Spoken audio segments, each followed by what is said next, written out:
It is Friday. This won't be broadcasted on a Friday. It's live. We're live. Mark Wagner here from DentalBytes, Dentist on Demand, back in studio. Unfortunately, my guest isn't here today in studio.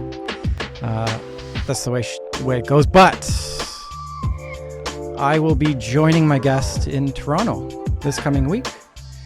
I will bring her in. We have Mellissa Barlock in from Enspire Dental Opportunities. How are you doing today? Yay, I'm super excited to be here with you virtually, but I love your setup. I have to come visit. You next time you're out in Vancouver, and I have something to show you. It might weird you out a little bit. Okay, you ready? Yeah. So this is us at the PDC. I'm literally, I was standing beside you. That is funny. I didn't even realize. So here's the thing. So I was, I'll just hang on. Let me jump it so I'm on here. I was literally running across the floor and saw that you guys were taking the photo, and I literally jumped in at the last moment. Remember that. And I remember walking away saying, that guy's really fun. He's cool. I like him. Who the hell? Yeah, where did that guy go? I like him. And look, here we are. There you go. The universe interesting. The universe does some crazy things. It's cool. It's cool. Yeah. So tell me, like, how are things in your neck of the woods? I know you dive deep into staffing, and this is an ongoing thing for us in the industry. What are you seeing out there? Are things getting better out there? But first, let's backtrack even more. I want to know how you got into all this craziness. How did you get into the industry? I want to hear a little bit about yourself too. Oh yeah, gosh, that's a story. I don't know how long we have, Mark, but I'll try and give a shortened version of it, because my background actually is not dental at all. Yeah. I incorporated my company, I guess it'll be almost 6 years ago now. And prior to that, my background is sales, marketing, recruitment, and HR, and business development as well. So there was kind of a personal transition, we'll call it, around. Yeah, I like that. Yeah. Yeah. And that's where I believe that, you make lemonade out of lemons. And if there's not a door, then you build one. And that's what I did. So I actually had, in my previous career company, I had a lot of clients who were many different industries, realtors, mortgage brokers, financial advisors, and dentists who had their own practices. And I was working with this one particular dentist in my previous company. I was helping him and his team on relationship marketing and building team culture, and helping him with the retention of patients, and also with his staff through the system that I was implementing and teaching. And he had asked me on a number of occasions to help him with staffing with his offices, because at the time he had a couple, 2 or 3 offices, and he had a big vision to have multiple and become a DSO ultimately. And so at the time I was quite busy, and 2 young kids. They're a little bit older now. They're 14 and 16 now, but I was super busy. And when this change or transition opportunity, we'll say, in my life happened, I ended up reaching out to him and letting him know what was going on, and that I needed a plan B, and I would entertain the idea of helping him with recruitment, but I really wanted to be my own boss. So I ended up opening up my own company, Enspire Dental Opportunities. So EN stands for, N is entrepreneurial. Inspire is to inspire. My goal is to inspire somebody somehow along the way, and that really fills my cup. So he said yes. He said, yep, absolutely. And so I ended up working with him and helping him initially with auxiliary staff, and he saw that I was pretty good at it, and then had me working on associates, and helped him build practices to the point where he actually has, I think, close to 30 dental practices, dental offices over 3 provinces now. So obviously he had to hire a full-time HR team at that size. And so I started getting a lot of referrals from other dentists. As we know, the dental space is quite large and vast, but it's also small. Like everybody knows everybody, Yeah.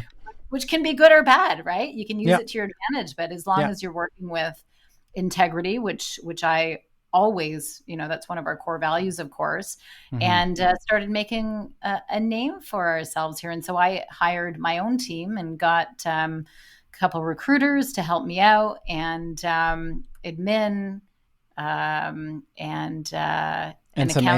some AI, right? Yeah, exactly. Yeah, no, it's fine. We could talk. I think everybody should. If you're afraid, just get into it, dive into it. I think it's important. So I want to talk about this. So yes, we're filling positions, but we talked about this before we jumped on. Like, what is the difference in between an asset, like a strong person in that clinic versus one that needs help? What makes the difference? And then let's get into, I want to get into some, what the person that needs help, like, what do they need? Like, is it support? Is it better leadership? I'll let you take it away. Great question. And it varies depending on the dental office, obviously, right? Depends on the culture.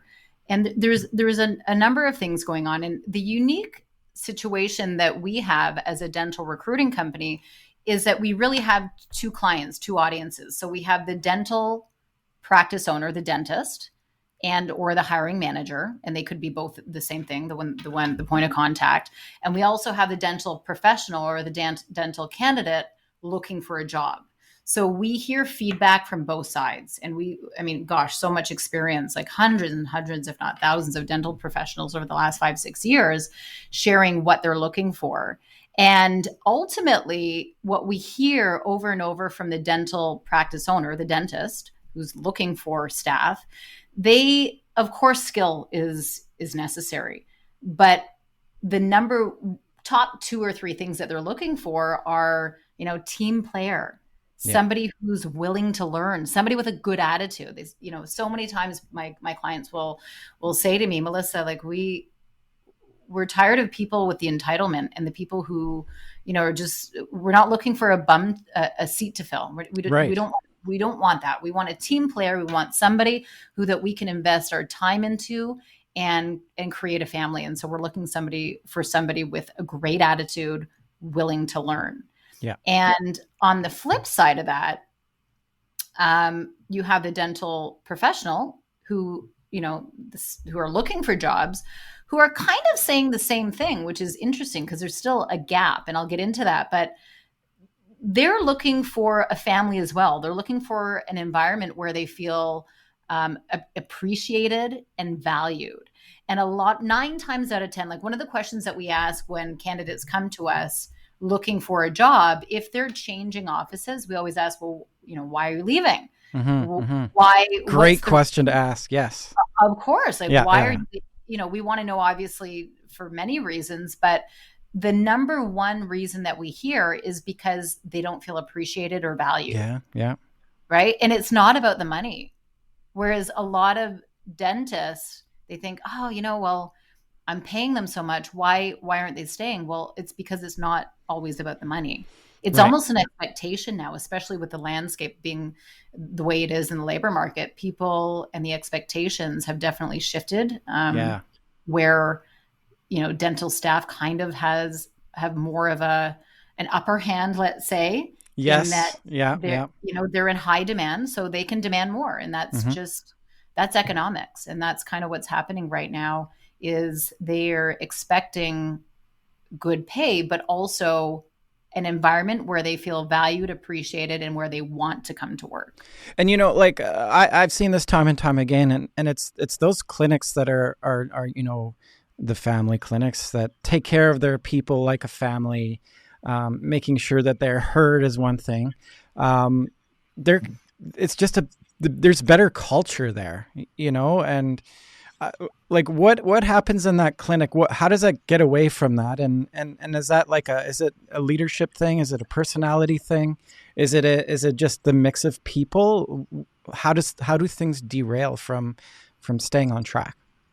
Yeah. And, it's hard too, because gosh, being a dentist, there's so much going on because Yeah. dentists typically they're going to school to become a dentist, a Yeah. technician, and Yeah. they're really, really good at that. But they don't really offer in dental school great management programs. I know that there's, now they're starting to focus a little more on that, but the reality is they're going to school for dentistry, and ultimately that's what we want as patients, is to have a good dentist. But us as patients, we're also looking for a fantastic environment when we walk through the front door. And I wholeheartly believe that leadership stems from the top down. And this is another kind of cliche saying, but the speed of the leader is the speed of the pack. Yeah. And so people are looking to leadership. Your team is looking for leadership. And so if you're asking your team to do something that you're not doing yourself, then you're creating even more of a disconnect, and probably making the environment more toxic, because then you're creating resentment. So do what you expect your team to do. And taking responsibility, taking ownership of that, right?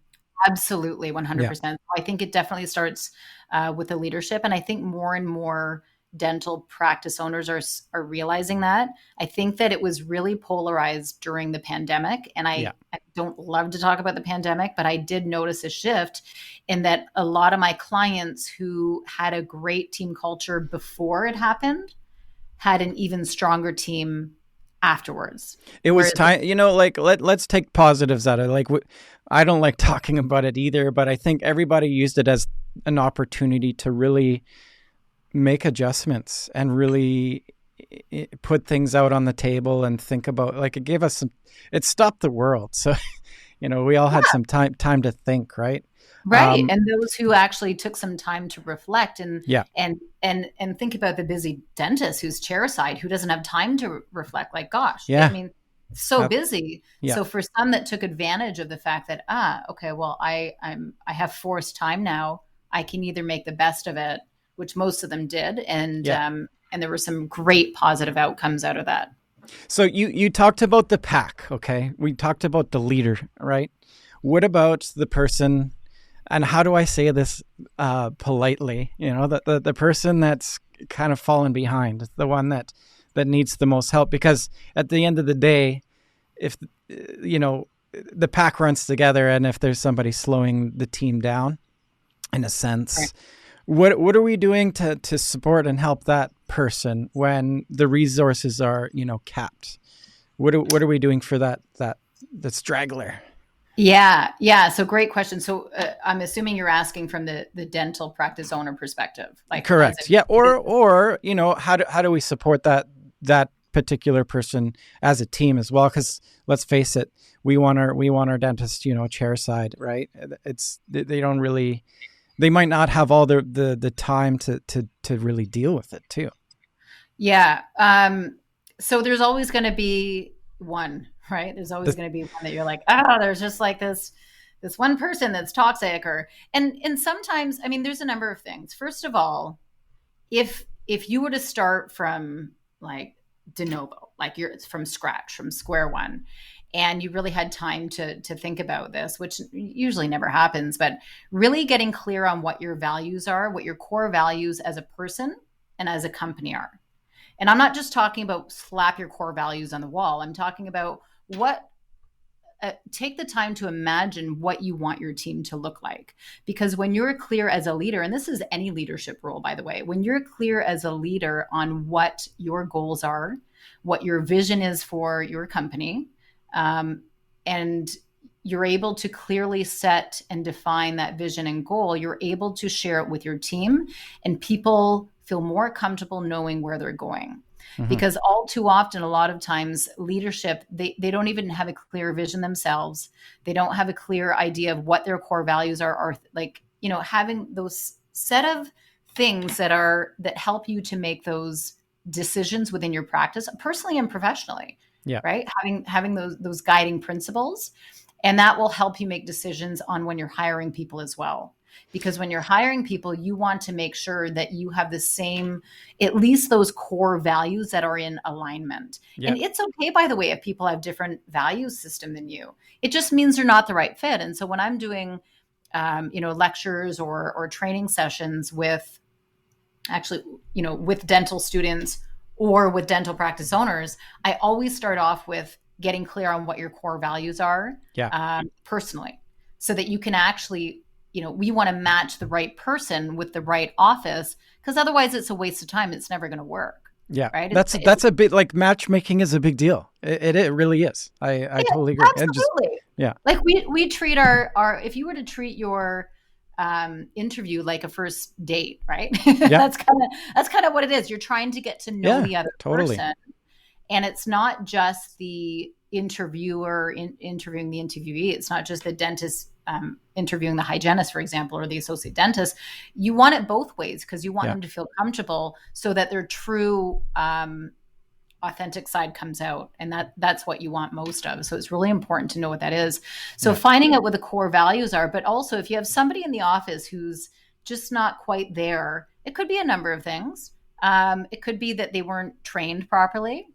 It could be that there's something going on in their life that's personal, that is preventing them from being effective. And that's where good communication comes in as a leader, is having that team culture where your team can come to you, or you have some sort of communication system where they, check-ins, maybe in your huddle, or maybe you have like touching points where every couple of weeks or every quarter you have a sit down, or having that relationship where they're comfortable coming to you, or you ask them, checking in with your team, just like, hey, Mark, how's it going? Like, how's it really going today?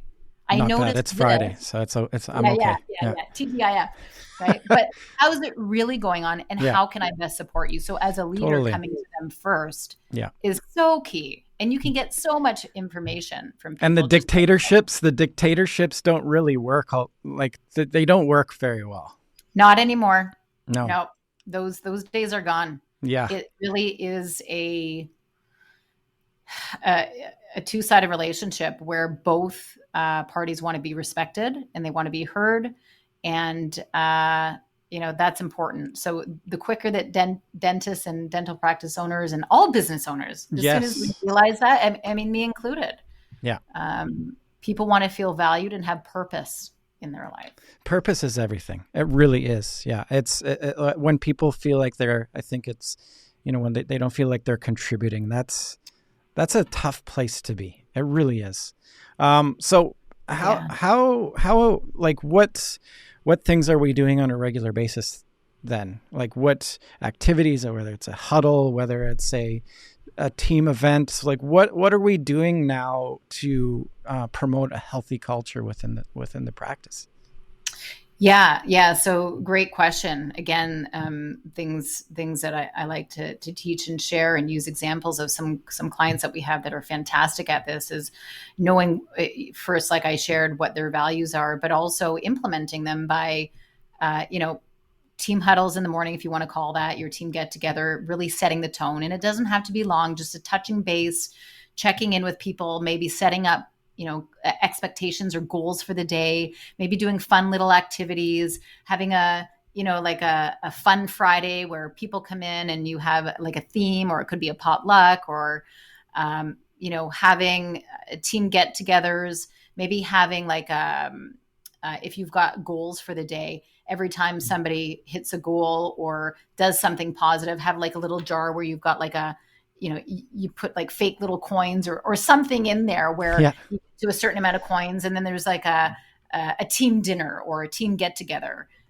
team trainings, doing trainings together. I think that's a cool idea. Yeah. I think training and development definitely needs to be a key, because like you had just mentioned, the purpose and the drive and contribution are huge, especially within the health care system, right? Within healthcare, people are in healthcare because they want to help and they want to feel appreciate it and have that contribution. So 9 times out of 10, again, it really isn't about the money. It's about contribution, feeling valued, and giving back. So it could be the littlest thing, Mark, is saying something like, hey, Sally, I noticed that you were fantastic with this patient today. Like, well done.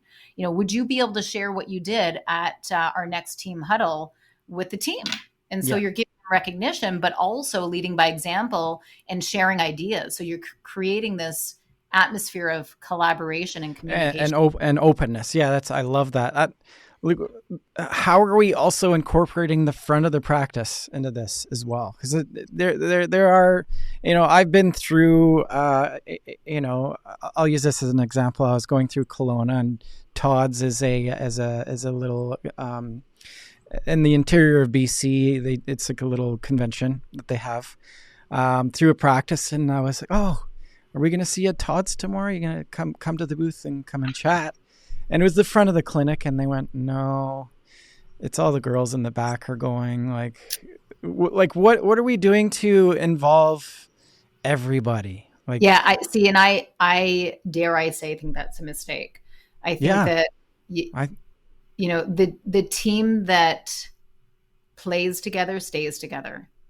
And I know I'm using these really cliches, but it's so true. If you can include, imagine your family. Imagine you have, like, I had 3 brothers and a sister growing up. So there's 5 of us. And my parents saying, like, hey, all of you can come except that one over there. Like, what's that going to do to the morale, right? Like that's going to automatically create, negative feelings for one, a little bit of animosity and jealousy as well. So that's creating a toxicity in the dental space that can be completely avoided by leadership. So I think no matter what, invest in your team. Think of your team as an asset, not a liability on your balance sheet. Okay. Yes. Because once you start thinking of them as an asset and you start pouring into them, that asset is going to appreciate. That whatever you appreciate, that will appreciate. And that's money, that's people, that is anything in life that you focus positively on, you will get that back. So I would recommend always including your front for everything. I think it's really important for them to understand the back as well as the back understanding the front. So why not? Again, I understand the time constraints and the financial constraints, but what about having, a team from the back shadowing the front every once in a while and putting them, reversing the roles? Obviously the front wouldn't be able to do certain things, but why not have them kind of standing chairside and doing what they can do just to see the stresses so that there's more of an understanding. I think if you can move people around the dental office and have them understand everybody's stresses, the communication is going to be better. They're going to have more empathy. Yes. And it creates camaraderie. It's just like traveling. I love to travel, and I want my kids to travel because you're not going to fight with a place that you've connected to. You're going to have goodwill and good feelings with places that you visit in different cultures. And, I lived in Japan for a couple of years. Oh, no way. I'm super jealous. Where in Japan? In Onoda, which is Yamaguchi Prefecture, just south of Honshu. And very cool. I didn't speak the language when I first went there, and I'd sit around the table with my students with a dictionary because we didn't have our phones. Yeah. And we were able to communicate because I was open to learning and they were open to me. And it's amazing. Humans are good by nature and they don't want to argue. People want to be uplifted and uplift other people. And so I agree. If we put each other in other people's shoes, as opposed to separating them, I think it would make for, not just a better dental office, but the world. Imagine if everybody did that.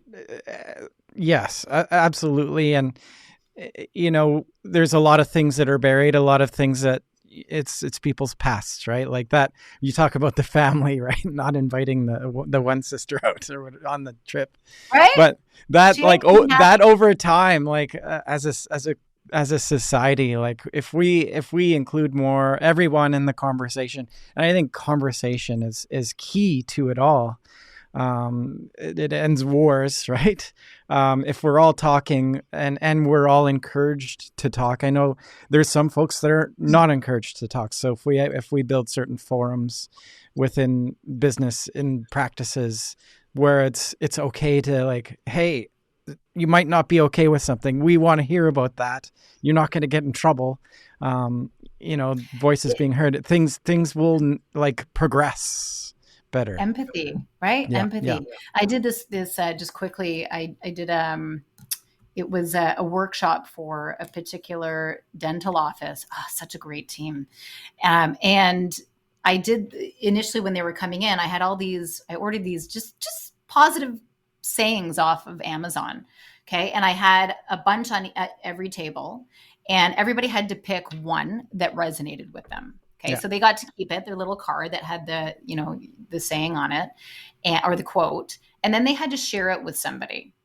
They had to share it to the person next to them. Mm-hmm. And Mark, there were tears. Oh no, I love that. That's awesome. Yeah. It was wonderful. And then some of them shared and they'd say like, I've been working with you for 8 years and I had no idea that this was going on in your life, or I had no idea that you felt this way. And so imagine the connection that happened in that room. And you know what they did with that? I'm getting chills. They messaged me afterwards and said, oh my gosh, thanks so much. It was such an easy, but super beneficial exercise. And they took all of those quotes and they framed them all and they have it. Oh, that's cool.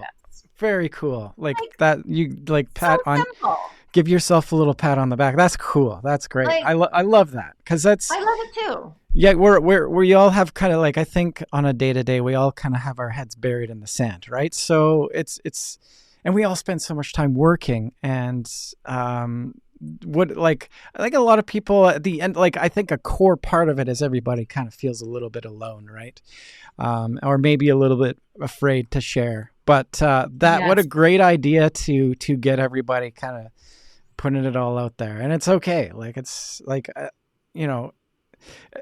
our industry is like, female heavy. It's there's more, I think even, guys need to kind of get that out there a little bit more. You know what I mean? Yeah. So awesome idea. So tell me, let's jump back into the business. What are you doing? What's special? Why are you different than any other outfits out there? Why am I different? Yeah. How? In what ways? Oh gosh. Well, I love to teach and add value by just educating. So I do a lot of presentations when I go into the hygiene schools or the assisting schools. I don't go in and just say, hey, like this is my company, we're recruiters. Yeah. I want to actually teach you something. I want to teach you how can you be the best possible dental professional that you can be in up level.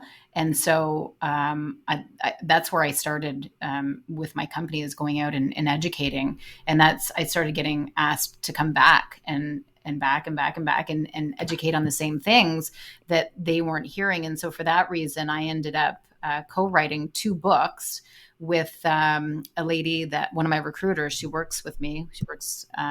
She's actually on the West Coast as well. And so we put these books together based on all of the feedback that we've heard.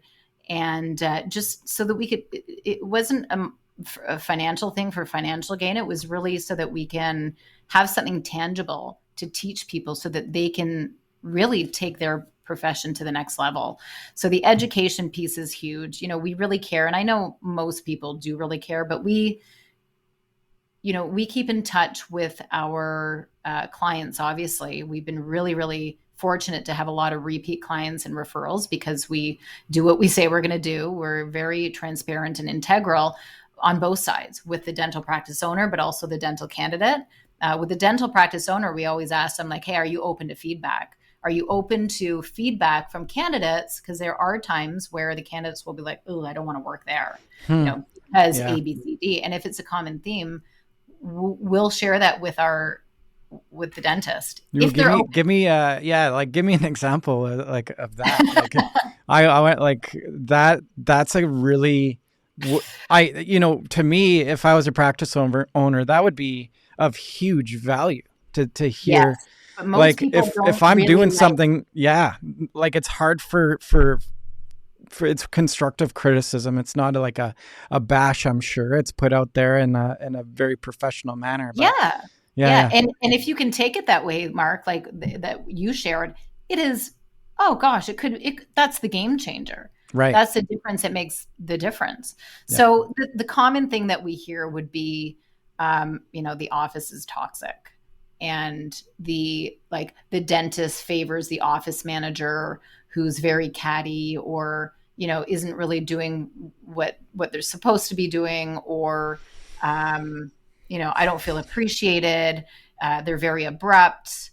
There's never a thank you. We're expected to do, work overtime with no thank you, with no pat on the back. So really it's more to do around office culture without getting into the specifics. But, and they'll share that with us. And then if our clients are open, we'll share that with them, and vice versa, right? Like, we will be upfront and honest with our candidates who are looking for a job to say, hey, you didn't make it because of this. And maybe you might want to do this for the next interview so that we can help educate them.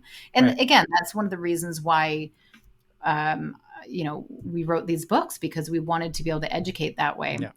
And the dating process is, it's tough too, right? Like, some people are very good at an interview.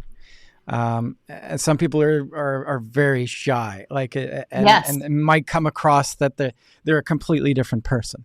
Right? Absolutely. And that's where we act as an intermediary, because we're getting to know the candidate.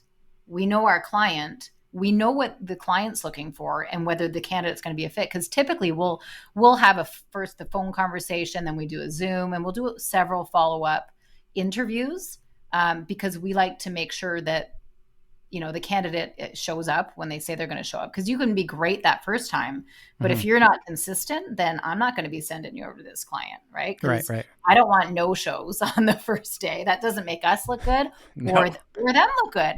And we're very straight up and honest with the dental candidate, saying, listen, if you can't be there for some reason, let us or the dentist know, because you're cutting your nose off to spite your face, not just with them, but with us, and we will no longer work with you. Right. So having that professionalism is so key. And so we educate and share that with the candidates as well. And we will share with them if there's something that was glaringly, not getting them the job. And also, we help them with negotiating. So sometimes, the dental practice owner has an idea of what they're going to offer, but that's not really appealing to the dental professional. So for example, I've got a client out east where she's offering relocation fees, but that's actually not what the associate's looking for. They would prefer to have travel expenses to go back and visit their family a couple times a year overseas. So that's appealing to them. Or maybe a dentist wants, time off for CE courses. That's really important to them. So this is where we delve into more of a conversation and a relationship, and keep in touch with them so that we can help along with the negotiation process. And that's beneficial to the candidate as well as the dental practice owner. Are you just specifically, is it full time, or are you delving in the temp agency world as well? Is that something you dabble in? Well, I'm glad you asked that. Yes. Because so I started the company with full-time permanent recruitment. Mm-hmm. And of course, naturally, our clients every so often ask us, like, hey, can you help us with a temp? Sure. And it's such a laborious effort. Like, it is, honestly, takes a lot of time. So I thought, I need to do something where it systemizes things for us as, recruiters, but also for the dental practice owner and for the temp.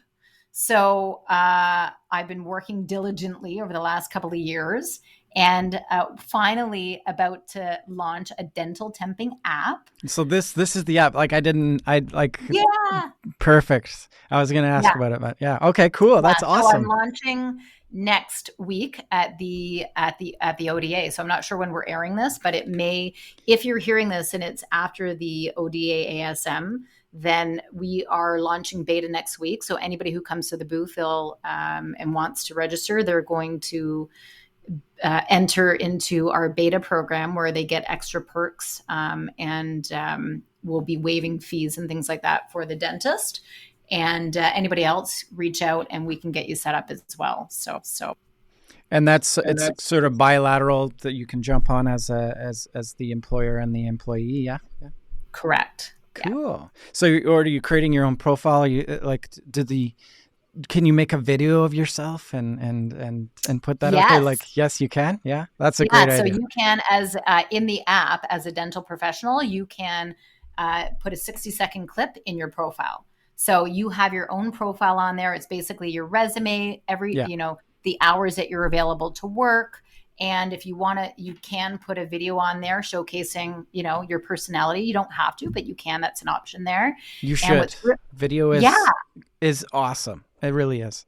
Yeah. And then what's amazing is that we've integrated it with Stripe. So what's really unique about our system is that the dental temp is going to get paid faster directly into their bank account. So there's no having to invoice. There's no back and forth. It's basically dental practice owner signs up and credit card will be involved on that end. And once the transaction's done, it will pull from the credit card and push into the temp. So it's a very seamless quick process. And that's what we wanted. Fun. And that's been the baby, developing the baby over a couple of years. Yeah. Yeah. Well, the idea was a couple of years ago, and then there's a lot to it to make sure. There's a lot of moving parts for sure. Yeah. Especially with the API of Stripe and integrating all that and making sure that we're crossing our T's and dotting our I's. And so it's been fun. That's fun. That's cool. Awesome. What else? What else can you tell me about? Is there anything else that's exciting that's at the tip of your mind? Gosh. Well, like I said, the book that launched those 2 books in November, and you can find those on Amazon. So that's really been fun. I'm doing a lot of speaking engagements and training for dental practice owners. So that's something that I love to do. So reach out if you need help with that. And then, of course, the dental temping app. If you're interested, you can sign up for free. Everybody can sign up for free and check it out. We'd love to hear from you. Just looking on the site here. Where can we find it on the website? Not yet. Not yet. Next week. Yeah. So we haven't uploaded it to there's your book. The App Store yet. That's So that's the book. So if you go to the website, everything is there, enspireopportunities.com. You can see, the book is available there where you can click on and go to Amazon. You can sign up as well. So if you're a dental professional and you're looking for a full-time job, we have a sign-up page where you can be added to a database. Cool. And then when full-time opportunities come up, we send them out to our database so that you'll get notified immediately. Very, very cool. Well, next week it's going to be busy, or this coming week it's going to be busy. Yeah. What's your booth number? 1906. Yeah. So come and visit. 1906. Awesome. And are you like handing out socks like those two those Rizio girls? Those crazy nuts. I love them. They're so fun. And I have some socks. Gosh, I should have worn them for today. So I'm going to be giving away some fun swag. I'm going to have a bunch of my books there as well. And so instead of ordering on Amazon and having to pay for shipping, you can actually buy them right at the event. And I'll be giving a free swag bag, Enspire swag bag to put that in. And then also we're doing a giveaway for Blue Jays tickets, for VIP Blue Jays tickets in the TD booth, and you get a VIP parking. So if you want to do that, then come by, put your, sign up, and we'll put your name in a draw and we'll do a fun giveaway. Hey, I'll win it. I'll have to come back. That's all. Yes, absolutely. Any like a quote that you live by? Is there anything that like any imparting knowledge or wisdom that you can share?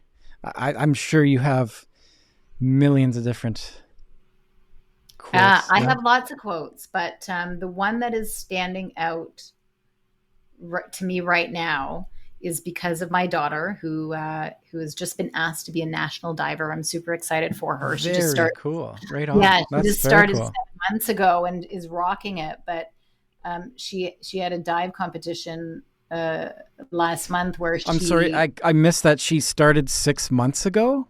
7 months ago. And she's asked to be a national diver already after 7 months. So she was in gymnastics. That was my next guess. Yeah. Yeah. So she was in gymnastics, got to provincials. She's super athletic. She's just a natural talent. Decided that was enough for her and switched over, wanted to do diving, but never dove before. So she found the program, went to the Begin to Dive program. And the first day the coach is like, no, we want you in competitive. So they pushed her into competitive. And here I'm like, oh, brother, here we go again. And so anyway, a big learning curve because it is very different from gymnastics, but she had the spatial awareness and obviously the confidence and the strength. Yeah. But through there, she's just excelled. She's put a lot of work into it. Cool. But her first competition, she came last. And she was still a team player. She still got out of the water, had a smile on her face, but I could tell she was broken. Yeah. And at the end of the day, she was really, really, really sad and upset. And I slept with her that night and I tickled her back. And in the morning, she had another competition. And so I gave her an elastic band and basically said, what I want you to do is every time you think of something negative, you're going to snap your way out of it. Just snap it and change your mindset. And so what I did the following night is I went on Amazon and I purchased a bunch of bands, again, along the same notion of those cards that I gave that dental office. And I found a bunch of just wristbands. And one of them said, fall down 6 times and get up 7. I like it. And she picked that one and she wears it all the time now because there's 7 different dives that you do. And that's what's resonating with me. So if I can say any quote, I'm going to say to you guys is with anything that you're doing, just keep at it. Just get up. Just keep going. Yeah. No matter how many times you fall down, get up that one last time. And that will be the difference. It makes a difference. I love it. It's so true. Yeah. If you let life beat you up, it will. It will. Yeah. And if you're trying anything that's a challenge, it's the ones that get up again. I love it. Yeah. Very cool. Well, thank you so much for your time. I look forward to seeing you next week here. I look forward to seeing you as well. Thank you so much for having me on. That was a lot of fun. You're welcome. Anytime. We'll have to do this again. I'd love to. Thanks, Mark. All right. Take care. Bye.